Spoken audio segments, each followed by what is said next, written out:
Assalamualaikum warahmatullahi wabarakatuh. Alhamdulillahirabbil alamin wa bihi nasta'inu ala umuri dunya waddin.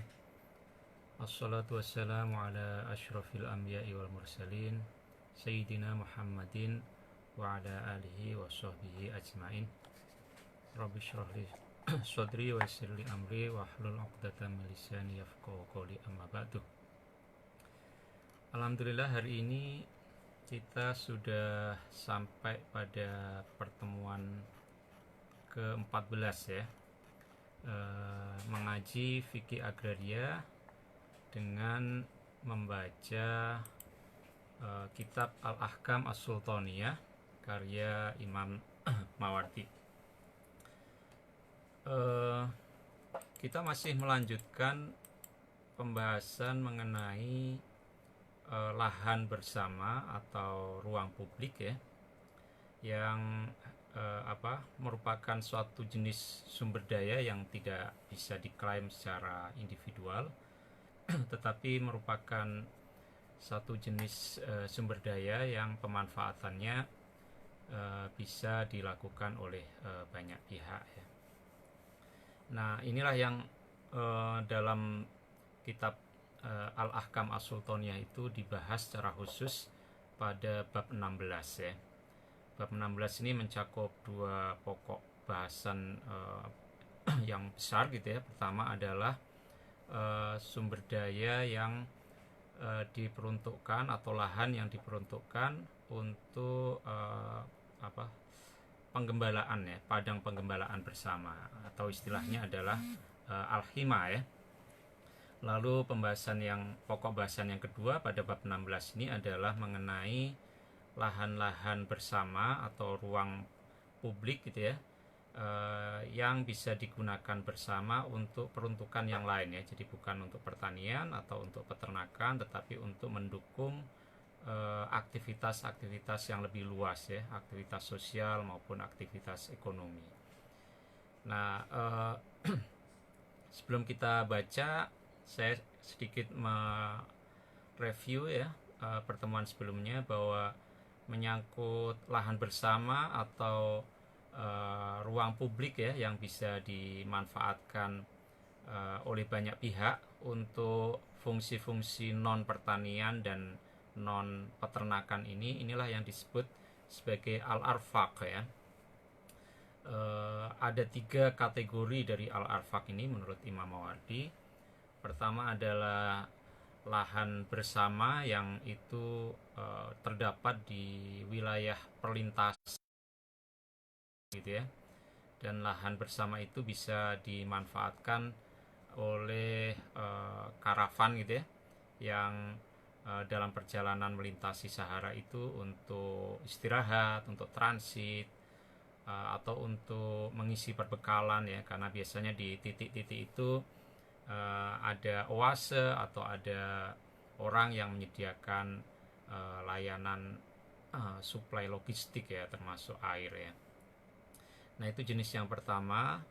Lalu yang kedua, seperti yang sudah kita bahas kemarin, adalah al-arfaq yang berupa ruang publik ya, yang itu ada di sekitar bangunan-bangunan di wilayah pemukiman, baik bangunan itu milik pribadi seperti rumah atau toko gitu ya, atau yang berada di sekitar bangunan yang milik bersama ya, seperti masjid ya dan semacamnya itu. Nah, itu jenis kedua dari al-arfaq ya. Jadi al-arfaq yang berupa ruang publik ya, yang ada di sekitar bangunan-bangunan di wilayah pemukiman, baik itu bangunan milik pribadi ataupun bangunan umum ya, bangunan milik bersama. Nah, hari ini kita akan membahas kategori yang ketiga ya dari al-arfaq ini yaitu ruang publik yang ada di sepanjang pinggiran jalan. Itu adalah kategori ketiga ya yang dibahas oleh Imam Mawardi ya. Dan ini pembahasan ini ada di halaman 280 ya pada paragraf menjelang akhir ya, pada paragraf menjelang terakhir pada naskah yang saya share ya.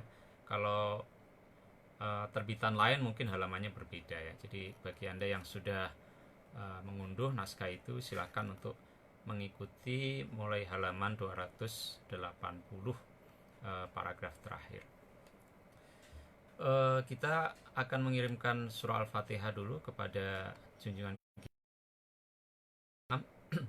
juga kepada pengarang kitab ini ya, supaya kita taat dari pengajian kitab, meskipun kita tidak membahas secara keseluruhan, hanya memfokuskan pada persoalan-persoalan yang terkait dengan agraria ya. Karena itu saya menyebut ini sebagai ngaji fikih agraria dari kitab Al-Ahkam As-Sultaniyah. Ala hadiniya wa ala kulli niyatin sholihah wa ila hadrati Sayyidina Muhammadin wa ala alihi wa aswajihi wa dhurriyatihi wa ila ruhi musannifi hadzal kitab Syekh Imam Mawardi rahimahullah ta'ala wa nafa'ana bihi wa bi ulumi Fatihah. Bismillahirrahmanirrahim. Alhamdulillahirabbil alamin. Ar-Rahmanir-Rahim. Maliki yaumiddin. Nasta'in. Ihdinas siratal mustaqim. Siratal ladzina an'amta 'alaihim ghairil maghdubi 'alaihim waladdallin. Amin. Bismillahirrahmanirrahim. Qalal musannifu wa ammal qismu tsalis, adapun bagian yang ketiga ya dari jenis al-arfaq ya. Al-arfaq yang jenis yang ketiga, bahwa adalah sesuatu atau ruang gitu ya, ikhtaso yang tertentu bi afniyati syawari'i pada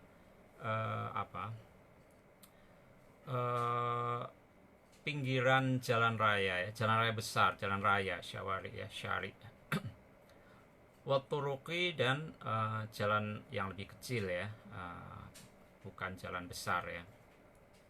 Mungkin syawari itu seperti jalan protokol gitu yang besar gitu ya. Nah, jadi jenis yang ketiga adalah ruang-ruang atau lokasi-lokasi atau lahan-lahan yang berada di sepanjang kiri kanan jalan, yang jalan itu adalah jalan umum ya, jalan umum, bukan jalan yang sifatnya batas, misalnya jalan produksi ke lahan pertanian. Nah, itu kan sifatnya terbatas ya. Bahwa maka menyangkut jenis yang ketiga ini ya, itu mauqufun, tergantung ala nadharis sultani, menyangkut tergantung pada pertimbangannya sultan. Jadi sejauh mana ruang publik yang ada di sepanjang pinggir jalan itu bisa dimanfaatkan atau tidak, itu tergantung kepada pertimbangannya sultan ya, atau penguasa pemerintah saat ini ya. Dan seperti kemarin sudah kita diskusikan, pertimbangan penguasa itu kriterianya adalah untuk kemaslahatan bersama ya, untuk kepentingan publik. Wa fi nadharihi, dan di dalam pertimbangan ini pemerintah ini wajhani, dua segi ya yang harus dilihat ya. Ahadha, adapun segi yang pertama, anna nadharahu, bahwasannya pertimbangan sultan fihi, di dalam lahan yang ada di sepanjang pinggir jalan raya itu, maksurun, terbatas ala kafihim, untuk mencegah orang anit tahaddi, dari mengklaim ya, atau menyerobot lahan itu ya. Jadi sifatnya sifatnya lebih untuk mencegah ruang itu digunakan dari penggunaan yang tidak dilakukan sesuai dengan fungsinya. Karena fungsi dari wilayah di sepanjang jalan itu kan tentunya untuk pedestrian ya, atau untuk tanaman peneduh ya, semacam itu. Wa man'ihim, dan mencegah orang-orang minal ildorori, dari membuat kerugian ya pada kepentingan umum. Wal islahi, dan untuk menjalankan fungsi arbitrase gitu ya, untuk mendamaikan bainahum, di antara orang-orang, indat tasyajuri, ketika terjadi dispute ya, terjadi cekcok ya, perselisihan. Jadi fungsinya lebih terbatas di penegakan aturan ya, fungsi. Walaisa, dan tidak ada lahu bagi, tidak ada otoritas lahu bagi sultan ayyukima, untuk memberdirikan jalisan orang yang duduk ya. Ini idiom ya, artinya tidak bisa memberi prioritas tertentu kepada orang yang bukan yang tidak memiliki hak atas itu gitu ya, kurang lebih seperti itulah. Jadi tidak memberdirikan orang yang duduk gitu. Wala ayyuqaddima, dan tidak untuk mendahulukan akhir ya. Jadi kriterianya ya sebetulnya untuk kepentingan bersama. Jadi dia tidak boleh secara sewenang-wenang kemudian ya bagi orang tertentu ya. Wa yakunus sabiku, dan ada orang yang lebih dahulu ilal makani, kepada tempat itu, ahakko, itu lebih berhak, bihi, pada tempat itu, minal masbuki, dari orang yang lebih belakangan. Jadi ya penentuan di dalam memanfaatkan ruang publik itu ya ditentukan oleh siapa. Hal ini sultan tidak boleh memberikan privilege kepada seseorang gitu ya, sama sekali tidak. Jadi kewenangannya itu lebih kepada mencegah terjadinya maldorot ya di sini nih. Jadi tidak berperan aktif di sini sultan ini ya, dalam hal segi yang pertama ini. Nanti di dalam yang kedua nanti akan kita lihat bahwa untuk kasus-kasus tertentu peran sultan itu lebih aktif ya, dia bisa punya hak prerogatif untuk menentukan penggunaannya dan segala macam itu ya. Nah, tapi dalam hal yang pertama ini, al-wajhul awal ini, peran sultan sebetulnya lebih pasif. Dia hanya akan bertindak ketika terjadi penyerobotan atau ketika terjadi kerugian pada kepentingan publik ya, fasilitas publiknya jadi rusak gitu ya, atau ketika terjadi sengketa ya. Jadi perannya seperti itu. Nah, lantas siapa yang kemudian lebih berhak untuk memanfaatkan? Nah, ini kembali kepada hukum al-ihya ya, al-ihyaul mawat ya. Meskipun ini konteksnya bukan ihyaul mawat, tetapi dalam diskusi mengenai ihyaul mawat kita sudah sampaikan bahwa hak prioritas itu diberikan kepada orang yang lebih awal ya, lebih awal.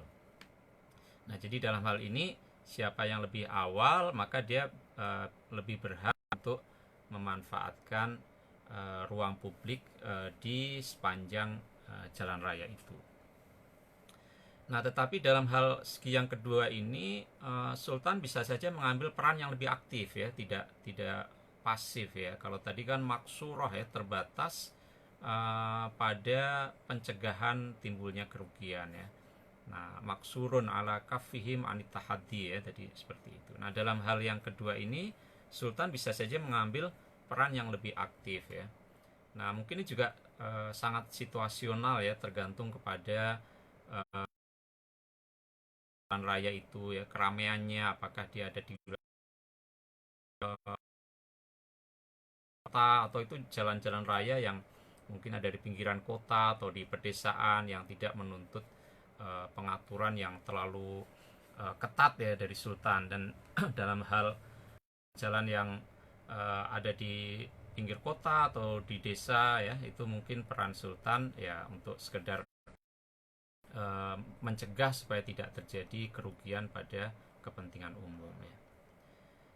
Nah, dalam hal yang kedua ini ya, ini kita sampai kepada yang kedua, wal wajhu tsani, adapun segi yang kedua ya dari kewenangannya sultan terkait dengan ruang publik di sekitar pinggir jalan raya itu, anna nadharahu, bahwasannya pertimbangannya sultan atau penguasa pemerintah fihi di dalam ruang di sepanjang jalan raya tadi itu nadharu mujtahidin ya, seperti halnya pertimbangannya seorang mujtahid ya. Jadi seorang mujtahid itu ketika dia menimbang-nimbang berbagai situasi, lalu dia harus memutuskan hukum, maka dia akan menimbang segi kemaslahatan ya, misalnya seperti itu.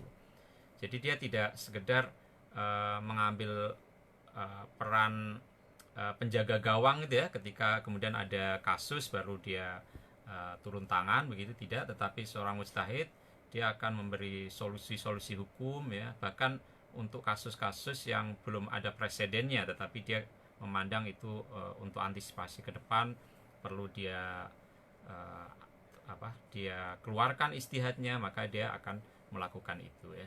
Nah, jadi dalam hal ini Imam Mawardi mengambil analogi perannya mujtahid ini untuk menggambarkan otoritas sultan menyangkut bagaimana pinggiran jalan raya itu diatur pemanfaatannya. Nah, ini bisa kita bayangkan untuk misalnya jalan raya di wilayah yang sangat crowded ya, atau di pusat perbelanjaan atau di perkotaan gitu ya. Nah, di situ tentu pengaturan soal bagaimana ruang yang ada di sepanjang pinggir jalan itu bisa dimanfaatkan tentu sudah harus lebih rinci ya, lebih ketat ya. Yang kalau sekarang mungkin sudah harus keluar perda khusus gitu ya, mungkin juga perda mengenai pemanfaatannya itu diatur menurut ringnya ya, ring 1 ya, ring, nah seperti itu ya, kira-kira seperti itulah. Nah, jadi perannya di sini lebih aktif ya, dan mungkin juga bisa lebih rinci ya. Jadi nadharu mujtahidin sebagaimana halnya pertimbangannya seorang mujtahid fima mengenai sesuatu ya rohu yang dia memandangnya solahan sebagai sesuatu yang maslahat ya, sesuatu yang membawa kemaslahatan untuk publik ya. Fi ijlasiman, misalnya dengan menempatkan orang ya, memberi tempat pada orang yujlisuhu yang dia pandang tepat untuk menempatkannya di ruang itu ya. Jadi misalnya dia bisa saja menetapkan bahwa untuk wilayah pinggiran jalan ini, karena ini wilayah perkantoran, maka tentunya atau bukan perkantoran, misalnya itu wilayah perdagangan ya, tentu di pinggir jalan itu akan lebih tepat misalnya orang-orang yang bergiat di dalam usaha perdagangan bisa ditempatkan di situ gitu ya.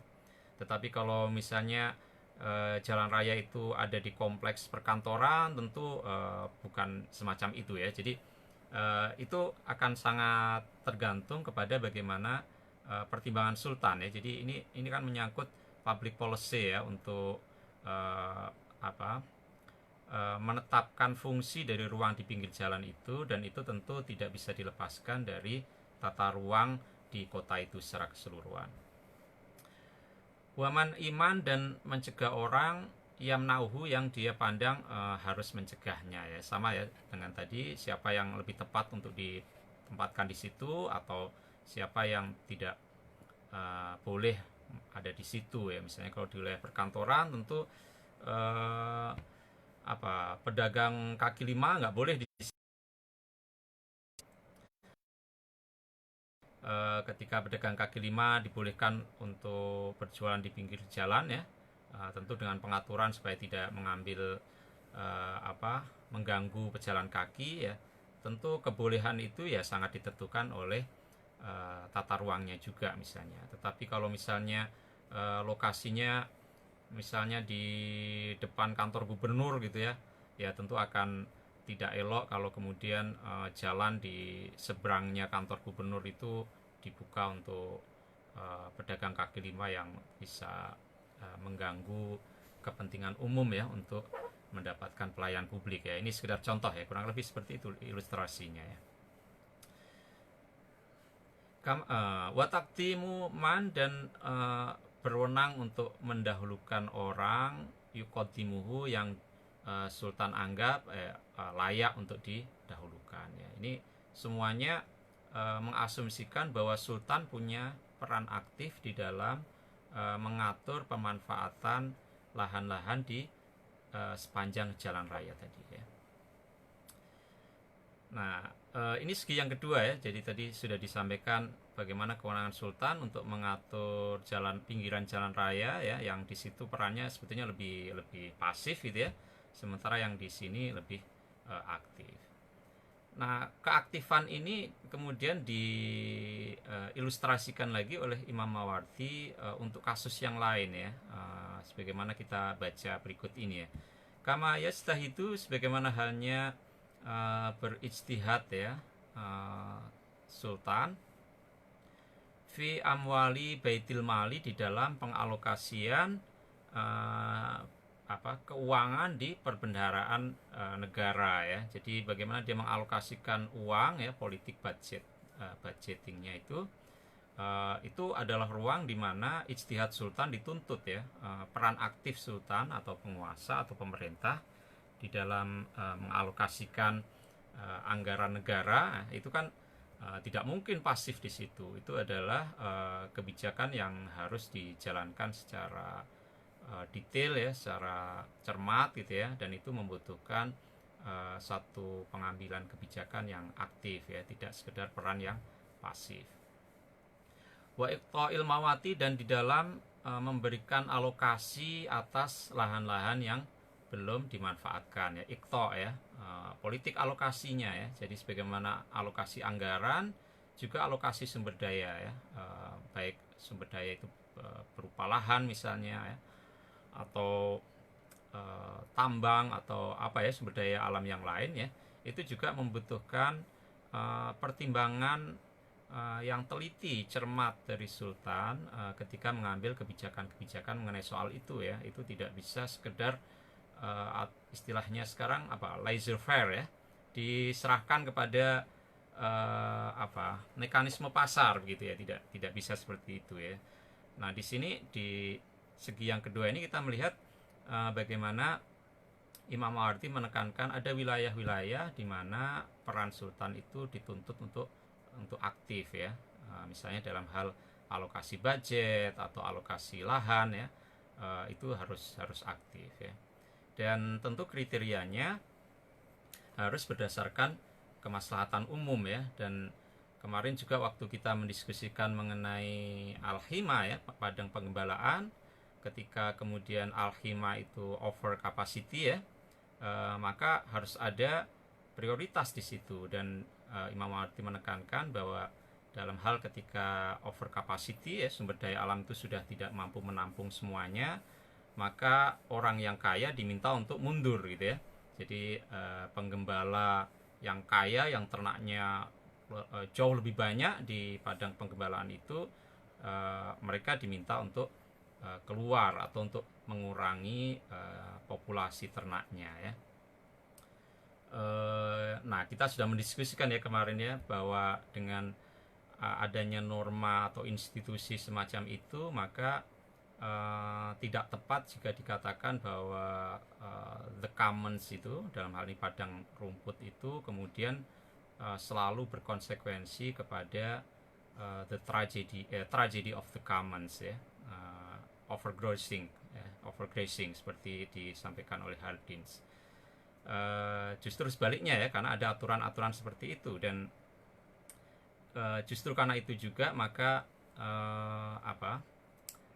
dua hal bisa dijamin di situ. Pertama adalah keutuhan ekologinya tidak terancam, lalu kemudian jaminan akses untuk orang miskin juga bisa dipastikan di situ. Nah, ini kembali juga ketika mengalokasikan anggaran, ketika mengalokasikan lahan yang masih menganggur, pertimbangan-pertimbangan semacam itu juga tetap menjadi landasannya ya.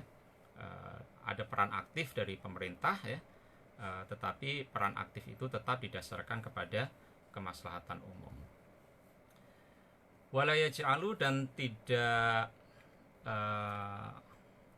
tidak menjadikan sultan as-sabiqo, orang yang lebih dahulu itu ahakko, otomatis lebih berhak ya. Jadi ketika mengambil kebijakan-kebijakan publik semacam ini ya, dengan kepentingan yang lebih kompleks dibanding kepentingan jalan yang ada di desa atau pinggiran kota itu, maka kriterianya tidak selalu orang yang lebih dahulu kemudian dia yang lebih berhak untuk mengambil tempat di situ, karena tentu harus disesuaikan dengan pertimbangan tata ruang, kepentingan yang lain dan segala macam ya. Nah, ini di sini sultan atau pemerintah punya otoritas penuhnya untuk itu. Ya tentu saja zaman itu belum ada diskusi mengenai kontrol dari lembaga perwakilan seperti sekarang ya. Pada masa itu tentu kekuasaan tersentral kepada sultan, tidak ada pembagian kekuasaan eksekutif, yudikatif dan legislatif seperti sekarang gitu ya. Walaisa, dan tidak ada atau tidak berhak lahu bagi sultan alal wajhaini, menyangkut dua segi ini ya. Segi yang pertama tadi terkait dengan perannya yang lebih pasif, lalu yang kedua ini perannya yang lebih aktif ya. Tidak ada hak bagi sultan dalam hal dua segi ini, ayak khuda, untuk mengambil atau mengutip ya, minhum, dari orang-orang, alal julusi, ketika mereka tinggal ya, duduk itu maksudnya tinggal di ruang yang ada di pinggir jalan itu untuk dimanfaatkan, ajron, upah atau upah atau imbalan gitu ya. Jadi ketika sultan mengambil kebijakan menyangkut siapa yang boleh memanfaatkan, siapa yang tidak, bentuk pemanfaatannya seperti apa ya, siapa yang harus dicegah dan siapa yang boleh tinggal dan segala macam itu ya, menyangkut dua segi tadi itu, sultan tidak boleh mengambil imbalan apapun ya. Dalam hal ini itu adalah fungsi pelayanan publik dari sultan, dari pemerintah. Nah, ini sudah selesai diskusinya di sini. Nah, kemudian Imam Mawardi melanjutkan dengan kasus ketika situasinya adalah kewenangan di dalam mengatur itu terdesentralisasi pada tingkat masyarakat sendiri. Jadi dalam hal ini sultan tidak turut campur gitu ya. Nah, ini diskusinya. Wa idza tarokahum, dan ketika sultan membiarkan mereka ya, alat tarodhi, untuk membuat kesepakatan di antara mereka, untuk saling ridho di antara mereka ya. Jadi jika pengaturan mengenai pemanfaatan ruang di pinggir jalan itu didesentralisasi kepada user ya, kepada kelompok penggunanya, artinya sultan tidak masuk di situ gitu ya. Mungkin ada situasi seperti itu ya, maka kanas sabiku. Nah, ini kembali kepada hukum Ihyaul Mawad itu ya. Maka kanas sabiku, maka ada orang yang lebih dahulu, minhuma, dari kedua belah pihak yang membuat agreement, membuat kesepakatan saling atarodi itu, saling ridho itu, ilal makani, kepada tempat yang dituju, ahakko, itu lebih berhak, bihi, kepada tempat itu minal masbuki, dari orang yang belakangan. Nah, jadi kalau kewenangannya didesentralisasikan, ya tentu kemudian masyarakat itu sendiri yang harus mengambil keputusan. Jadi keputusannya ada di tingkat lokal di masyarakat itu sendiri. Nah, ketika itu diputuskan di tingkat lokal, maka al-urf ya, urf atau kebiasaan atau hukum adat ya, dalam bahasa Indonesia hukum adat yang berlaku, dan ini sudah kita bahas waktu membahas Ihya Ulmawat, adalah hak prioritas itu diberikan kepada orang yang datang duluan ya. Faidang sorofa, maka jika sudah pergi ya, sudah meninggalkan orang yang datang duluan, anhu, dari tempat itu, misalnya dia sudah nggak memanfaatkannya lagi, karena maka ada orang yang datang dulu tapi yang kemudian sudah meninggalkan tempat itu, huwa, dia sendiri, wa ghairuhu, dan orang selainnya, minal ghadi, yang datang keesokan harinya, fihi, di jalan itu, sawaan ya, posisi yang sama, yuroa, yang diperhitungkan, fihi, di dalam kesempatan yang sama itu, asabiku, orang yang lebih dahulu, ilahi, kepada tempat itu. Jadi ini misalnya kalau ingin memanfaatkan pinggiran jalan untuk berdagang misalnya ya, dan kemudian keputusan untuk itu tidak diatur oleh sultan, oleh pemerintah, tapi diserahkan kepada sesama pedagang itu. Nah, maka ketika hari ini si A datang lebih dahulu, maka si A inilah yang kemudian lebih berhak. Tetapi hak itu kemudian hilang, hak atas tempat itu ya, ketika dia sudah pergi sore harinya. Nah, maka pada keesokan harinya, hak dia dengan hak orang lain itu sama. Jadi siapapun yang datang lebih dahulu, maka dialah yang berhak menempati tempat itu ya. Misalnya yang datang di hari keesokannya ternyata yang duluan B, maka B lebih berhak atas tempat itu. Sementara A tidak berhak karena dia datang belakangan ya. Nah, ini ketika itu didesentralisasikan kepada user ya, kepada kelompok penggunanya langsung, pengguna tempat maksudnya ya, pengguna ruang di pinggir jalan raya itu.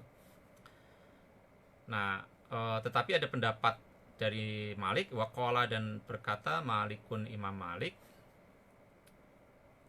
idza urifa, jika sudah diketahui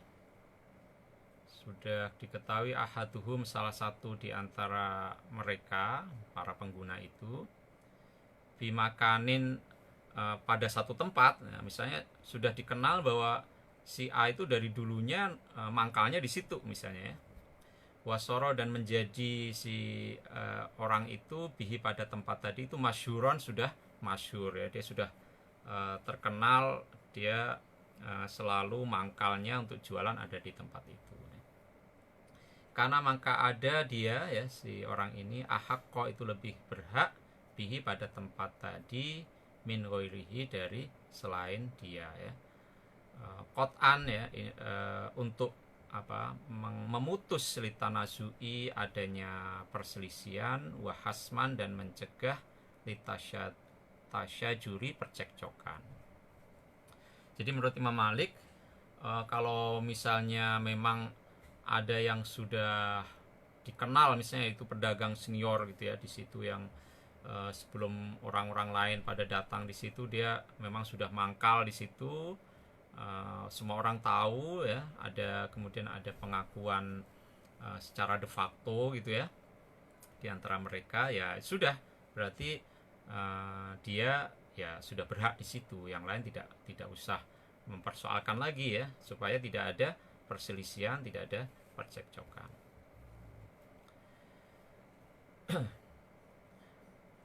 Tentu situasinya akan beda kalau ternyata pemerintah ya, penguasa merasa lebih baik untuk mengaturnya ya, nah, kemudian membuat nomor untuk lapak-lapaknya misalnya begitu ya. Nah, kalau kondisinya semacam itu, maka ini kembali kepada wajhusani tadi ya. Jadi pemerintah mengambil peran aktif untuk mengatur itu ya secara lebih rigid ya, misalnya seperti itu.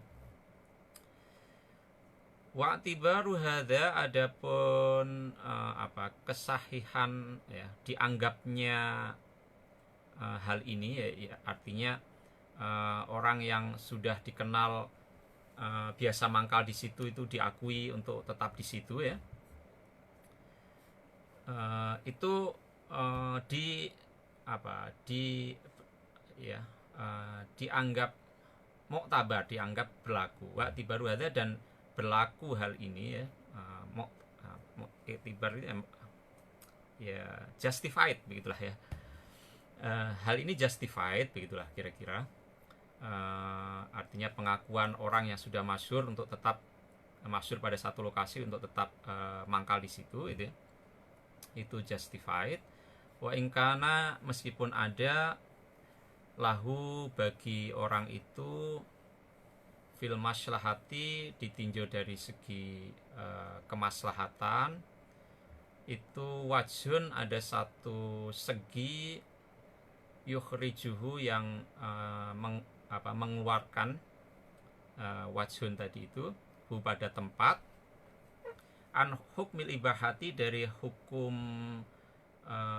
general boleh bagi siapapun ya, ilah hukmil milki, kepada hukum yang menyerupai hak milik ya. Jadi maksudnya ketika seseorang sudah dikenal pada satu tempat, maka menurut Imam Malik ya dia paling berhak untuk tempat itu ya, karena dia sudah dikenal di situ. Nah, hal ini ya, pandangan Imam Malik ini sesuatu yang justified gitu ya, meskipun kalau dari segi kemaslahatan bersama, kebolehan untuk terus berada di situ itu seolah-olah menjadikan hukum status hak dari tempat itu yang semula bersifat hak bersama ya, al-ibahah, akses bersama, kebolehan bersama, itu kemudian menjadi menyerupai hak milik gitu ya. Kira-kira seperti itulah. Jadi meskipun seolah-olah statusnya menjadi mirip hak milik gitu ya, setidaknya hak milik secara de facto begitu ya, tetapi itu justified. Karena apa? Karena ya dia sudah lama mangkal di situ, sudah terkenal, dan ya ada pengakuan de facto sebetulnya ya dari orang-orang yang ada di situ. Nah, kita sudah selesai sebetulnya pada bagian yang ketiga dari Al-Arfaq ya, yaitu kita mendiskusikan mengenai ruang-ruang yang ada di sepanjang pinggiran jalan raya. Nah, tentu kalau kita kontekskan dengan kondisi sekarang, Al-Arfaq ini tentu dimensinya jadi jauh lebih luas ya. Ya, kalau pada masa itu ya tiga hal inilah yang bisa dibayangkan ya oleh Imam Mawardi ya, yaitu pertama ruang-ruang publik atau lahan-lahan bersama yang itu digunakan untuk memfasilitasi transit atau perbekalan dari karavan, karena karavan ini kan satu rombongan karavan bisa puluhan atau ratusan orang mungkin ya, artinya butuh ruang yang cukup luas untuk menampung mereka ya ketika mereka transit ya, sebelum melanjutkan perjalanan di padang pasir. Lalu yang kedua adalah ruang-ruang publik yang ada di sekitar bangunan milik pribadi atau bangunan milik bersama ya, itu yang kedua. Lalu yang ketiga ruang publik yang ada di sepanjang pinggiran jalan raya. Nah, kalau kita bicara konteks sekarang, banyak sebetulnya ya yang punya fungsi pemanfaatan bersama itu. Bahkan sekarang mungkin juga seperti jaringan internet ya, itu sudah menjadi kebutuhan publik ya, sehingga itu atau frekuensi gelombang di udara gitu ya. Nah, itu kemudian harus diatur supaya mana yang bisa digunakan untuk kepentingan komersial ya, mana yang yang harus disisakan, dialokasikan untuk kepentingan bersama ya, kepentingan pemerintah misalnya ya, kayak gitu. Itu kan sebetulnya termasuk dalam al-arfaq sebetulnya ya, kalau kita kontekskan dengan kondisi sekarang.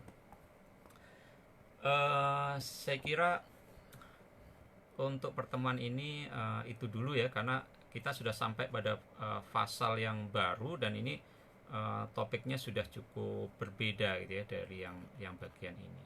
Nah, cuman saya ingin sedikit menggarisbawahi karena ada pertanyaan ya, kenapa kok ngajinya disebut fikih agraria gitu ya. Ada yang bertanya begitu.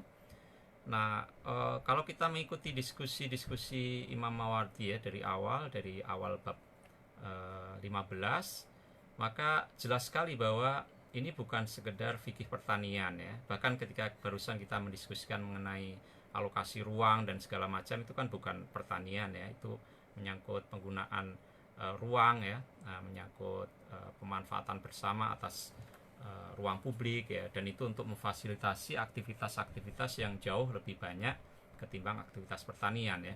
Karena itu ini bukan fikih pertanian ya, apa yang ditulis oleh Imam Mawardi ini lebih dari sekedar fikih pertanian.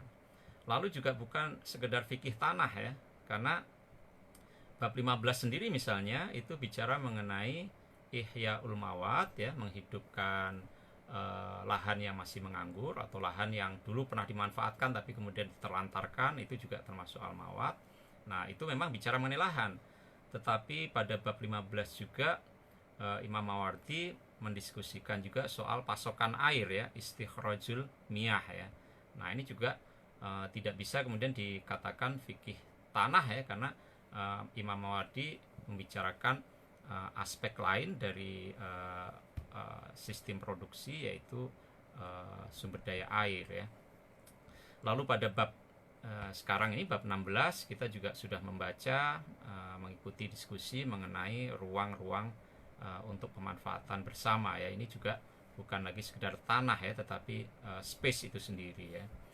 Nah, karena itu ini lebih tepat disebut sebagai fikih agraria ya, karena kalau kita mengacu kepada misalnya ya pengertian agraria yang tercantum dalam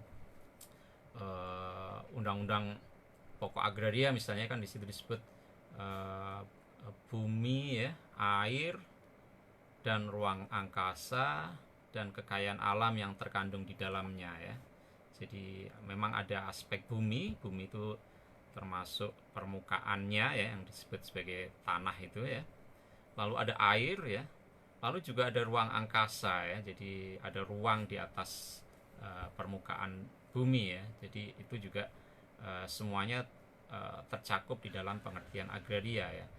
Nah, meskipun tentu belum mencakup